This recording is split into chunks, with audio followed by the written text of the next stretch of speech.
श्री स्वामी समर्थ. माझ्या सगळ्या गोडताईंचं पुन्हा एकदा या छोट्याशा व्हिडिओमध्ये अगदी मनापासून स्वागत आहे. आज गुरुवार आहे आणि सगळ्या स्वामी भक्तांना श्री स्वामी समर्थ तुमच्या मनातील सगळ्या इच्छा पूर्ण होऊ द्या ही स्वामींच्या चरणी प्रार्थना करते आणि व्हिडिओला सुरुवात करते. आयुष्याच्या वाटेवर चालताना बऱ्याच वेळेला अनेक अडचणी येतात, दुःख येतं, संकट येतात, समस्या येतात, नैराश्य येतं, खूप त्रास होतो. या सगळ्यातून कसं बाहेर पडायचं बऱ्याच वेळेला समजत नाही आणि या सगळ्यातून बाहेर पडण्यासाठी तर आपण स्वामी सेवेत आलो. पण काय होतं माहिती आहे, आपल्याला आपण स्वामी महाराजांची कितीही मनापासून सेवा केली ना तरी आपला महाराजांच्यावर विश्वास नसतो आणि आपला म्हणजे सगळ्यात जास्त लक्ष कशावर असतं, आपल्याला जे टेन्शन आलंय, जी समस्या आल्या ना त्याच्यावर असतं. आणि ज्यावेळेला आपण खऱ्या अर्थाने स्वामी सेवेत येतो ना त्यावेळेला महाराज ना आपली खूप परीक्षा बघत असतात.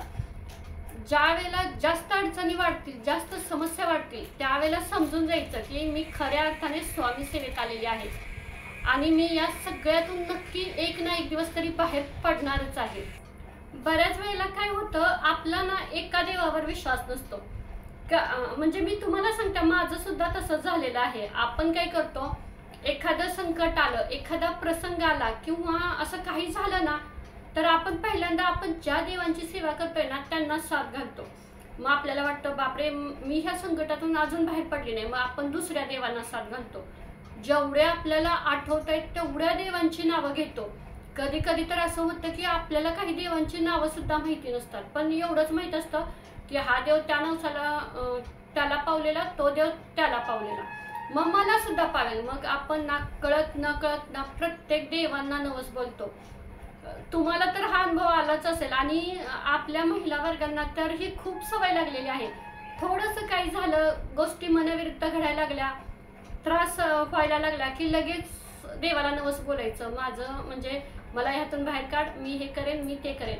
आणि स्वामी सेवेत आल्यानंतर तर बऱ्याच वेळेला असं घडतं, आपण स्वामी महाराजांना ना प्रत्येक गोष्टीत नवस करायला सुरुवात करतो. ठीक आहे, बऱ्याच वेळेला आपण नवस केलो की म्हणजे स्वामी महाराजांना काही बोललो की आपल्या लगेच त्या इच्छा पूर्ण झालेल्या असतात. मग ना आपली ना अशी सारखी स्वामी महाराजांच्याकडून अपेक्षा वाढत जाते की नाही, आता मी केलेलं ना नवस माझं पूर्ण झालेलं, ठीक आहे मी अजून एक करते. म्हणजे जेवढं स्वामी महाराज आपल्याला देत राहतात ना त्याच्या दुप्पट आपण त्यांना मागत राहतो आणि त्या मोबदल्यात आपण त्यांना काय देतो तर एवढीशी सेवा, ती पण आपण प्रामाणिकपणे देत नाही. मी तुम्हाला सांगते, माझ्याकडून सुद्धा असंच होतं. तुम्हाला मी सांगते ना, मी ज्या वेळेला यूट्यूब चॅनल चालू केला ना त्यावेळेला मी रोज महाराजांना म्हणायचे, मी म्हणजे व्हिडिओ तयार केला की महाराज माझ्या व्ह्यूज वाढवून द्या, महाराज माझ्या व्ह्यूज वाढवून द्या. पण बाबा तो व्हिडिओ तयार करण्यासाठी माझं तसं व्हॉइस चांगला पाहिजे होता किंवा माझ्याकडे विषय चांगले पाहिजे होते, एडिटिंग चांगलं पाहिजे होतं. या गोष्टीकडे मी लक्ष नाही दिलं, फक्त एवढंच महाराज माझं वाढू द्या, मला म्हणजे यूट्यूबमध्ये सक्सेस व्हायचं आहे. एकच गोष्ट मी बोलायची, परत ना हळूहळू मी म्हणजे व्ह्यूज जास्त वाढायच्या नाही, थोड्याफार वाढायच्या, मग मी कुठेतरी डिमोटिवेट व्हायचे, परत असं म्हणजे मी माझं स्वतःचं सांगते. मग प्रत्येकीचं आपलं हेच होतं. आणि तुम्हाला सांगायचं म्हणजे गुगल पिन जो आला ना तो ना 7 दिवसात शक्यतो कधीतरी कोणाला तरी येतो, नाही तर बराच वेळ लागतो किंवा बऱ्याच जणांना बरेच प्रॉब्लेम येतात. पण ना मला असं स्वप्नात सुद्धा वाटलं नाही की दिवाळीची सुट्टी होती त्या दिवसात मला गुगल पिन येऊ शकतो. त्यावेळी मला एवढा आनंद झाला ना, म्हणजे मला कसं झालं, ज्यावेळेला मी स्वामी महाराजांच्याकडे मागायचे ना, साहजिकच आहे आपण यूट्यूबवर आलोय म्हटल्यावर आपल्याला वाटतंच ना की आपला व्हिडिओ सगळ्यांनी बघावा, आपल्या व्ह्यूज वाढाव्या. माझंही तसंच व्हायचं. मग पण गुगल पिनच्या वेळेला मला असं वाटलं पण नाही की स्वामी महाराज म्हणजे मला एवढं पटकन देतील ते. मग असंच असतं ताईंनो, फक्त ना आपण ना मनापासून सेवा करायची. आलंय ना संकट, आलाय ना त्रास, सहन करायचा. फक्त एक स्वतःला मनापासून सांगायचं, काही नाही स्वामी महाराज माझी परीक्षा घेत आहेत आणि मी या परीक्षेत उतरणार आणि मी या परीक्षेत पास होऊन दाखवणार. आयुष्य आहे आणि आयुष्यात आपल्याला परीक्षा देतच राहायचंय. एका परीक्षेत पास झालं ना की दुसऱ्या परीक्षेत उतरायचंय. पण पहिल्या परीक्षेत जो आपल्याला अनुभव आलाय ना तो अनुभव घेऊन आपण दुसऱ्या परीक्षेत उतरायचंय. आपण ज्या वेळेला 10वीला होतो आपल्याला माहित होतं बोर्डाची एक्झाम ही सगळ्यात आपल्याला महत्त्वाची आहे, तरी सुद्धा आपण शाळेमध्ये जेवढ्या एक्झाम व्हायच्या त्या सगळ्या एक्झामला ना खूप मनापासून अभ्यास करायचो, जास्तीत जास्त कशी मार्क पडतील ते बघायचो. आणि म्हणजे त्या मार्कांना त्यावेळेला एवढी किंमत नव्हती, फक्त बोर्डाच्याच मार्कांना किंमत होती, तरी सुद्धा आपली धडपड असायची. अगदी तसंच आता आपण नवीन स्वामी सेवेत आहे, अजिबात स्वामी महाराजांच्याकडून जास्त अपेक्षा ठेवायच्या नाही. जेवढं मिळते ना त्यात समाधान मानायचं. एक दिवस असा येईल, स्वतःवर विश्वास ठेवायचा की एक दिवस असा येईल ना की स्वामी महाराज मला न मागता माझ्यासाठी जे योग्य आहे ना ते नक्की देणार. फक्त ना विश्वास ठेवायचा. ठीक आहे, आत्ता तुम्ही पारायण करताय, स्वामी महाराजांची सेवा करताय, नाही ना अनुभव आला, अजिबात डगमगून जायचं नाही. कारण मी सेवा केल्या याचा मेवा मला एक ना एक दिवस तरी मिळणार आहे. फक्त एवढं स्वतःला समजून सांगत राहायचं. आपण काय होतंय मनासारख्यात, माझं पण असंच व्हायचं. मी म्हणायचे अरे बापरे, काय महाराज मी तुमची एवढी सेवा करते, एवढं तुम्हाला मी मानते, पण महाराज माझ्या का व्ह्यूज वाढत नाहीत. मी पण कंप्लेंट करायची. मी तुमचं नाही, माझं स्वतःचं सुद्धा उदाहरण तुम्हाला देते.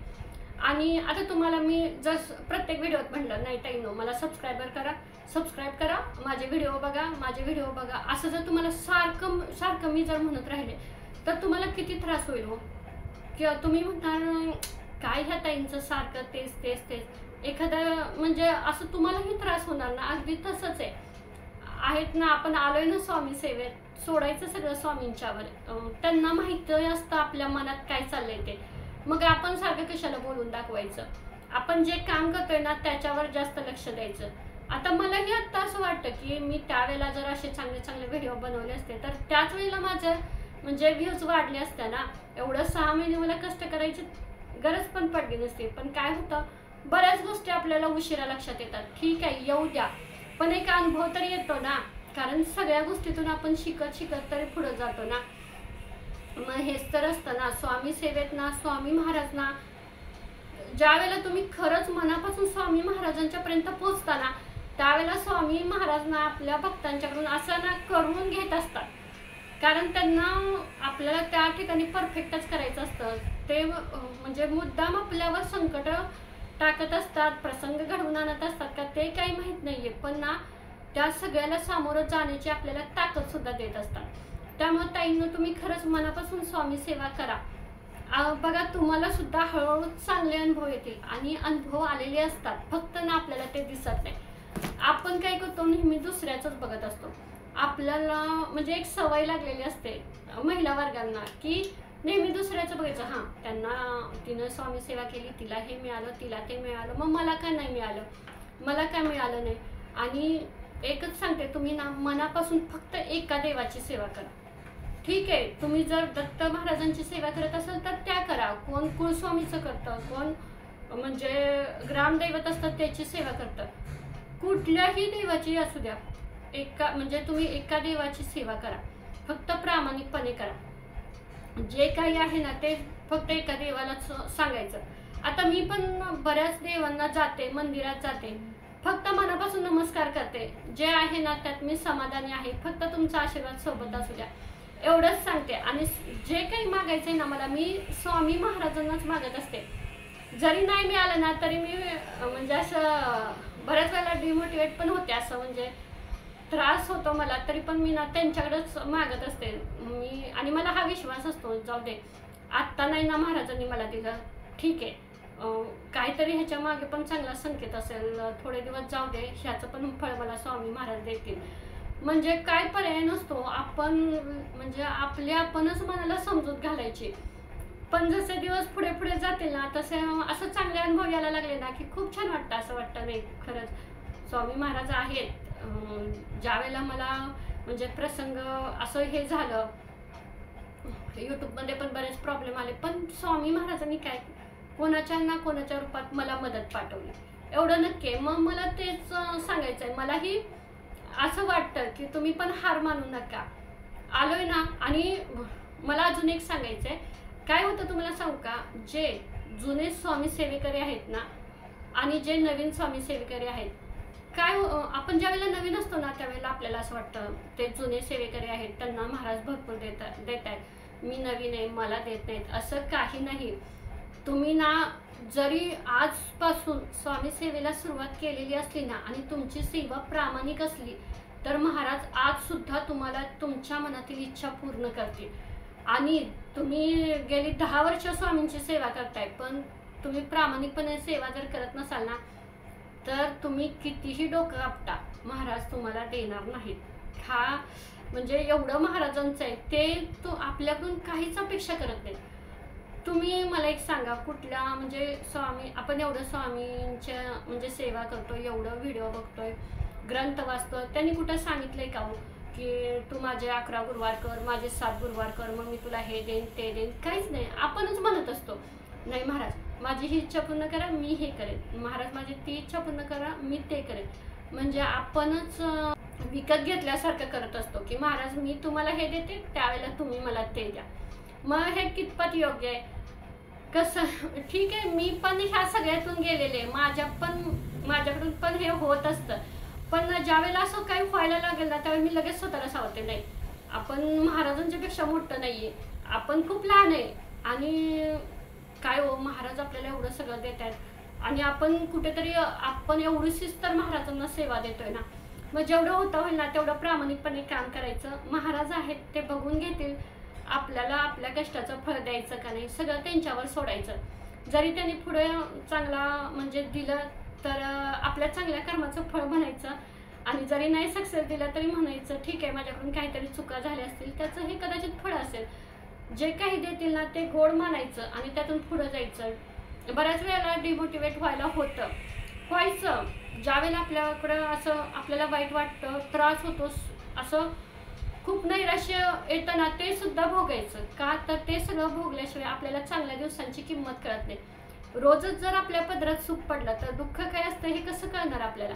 त्यामुळं ना माझं म्हणजे आज गुरुवार आहे, मला ना तुम्हाला एकच सांगायचं आहे, तुम्ही सगळे स्वामी सेवेकरी आहात ना, आपण स्वामी सेवेत आलो ना, महाराजांच्याकडे एकच प्रार्थना करायची की महाराज तुमच्या आशीर्वादाचा हात फक्त माझ्या डोक्यावर राहू द्या. मी कष्ट करेन, प्रामाणिकपणे सगळे प्रयत्न करेन, फक्त त्याला ना तुमची म्हणजे तुमची साथ मिळू द्या आणि मला त्या कामात यश येऊ द्या. ठीक आहे, मी पडेन, धडपडेन, पण त्यावेळेला तुम्ही मला मदतीचा हात द्या. आणि एक सांगू का, आपण ज्यावेळेला असं काहीतरी करत असतो ना, आपले कष्ट प्रामाणिक असले ना, तर महाराज स्वतः येत नाहीत, पण ते कोणाच्या ना कोणाच्या रूपात आपल्याला मदत नक्की पाठवत असतात. याचा अनुभव तुम्हाला येईल बघा. कधीतरी असं होतं, आपण रस्त्याने चालत असतो आणि अचानक काहीतरी असं घडतं आणि आपण म्हणतो बापरे, आता ही गाडी मला टच करून गेली असती तर, अचानक असं म्हणजे काहीतरी असं बघा घडतं ना, आपण आलेलं संकट टळलं जातं. ही कशाची कृपा असते हो? हीच तर असते ना, ही आपण केलेल्या सेवेची कृपा असते. आपल्या आयुष्यात येणारी संकट ज्या वेळेला आपल्या म्हणजे नकळत टळली जातात ना, ती टळणारी संकटे म्हणजेच आपल्यावर असणारी स्वामींची कृपा आहे. मग छोट्या छोट्या गोष्टीत ज्या वेळेला आपण आनंद मानायला शिकतो ना, त्यावेळेला ना स्वामी महाराज आपल्याला भरभरून आशीर्वाद देत असतात. ही थोडीशी माहिती तुम्हाला मी सांगितली. काही चुकलं असलं तर मी तुमची मनापासून माफी मागते.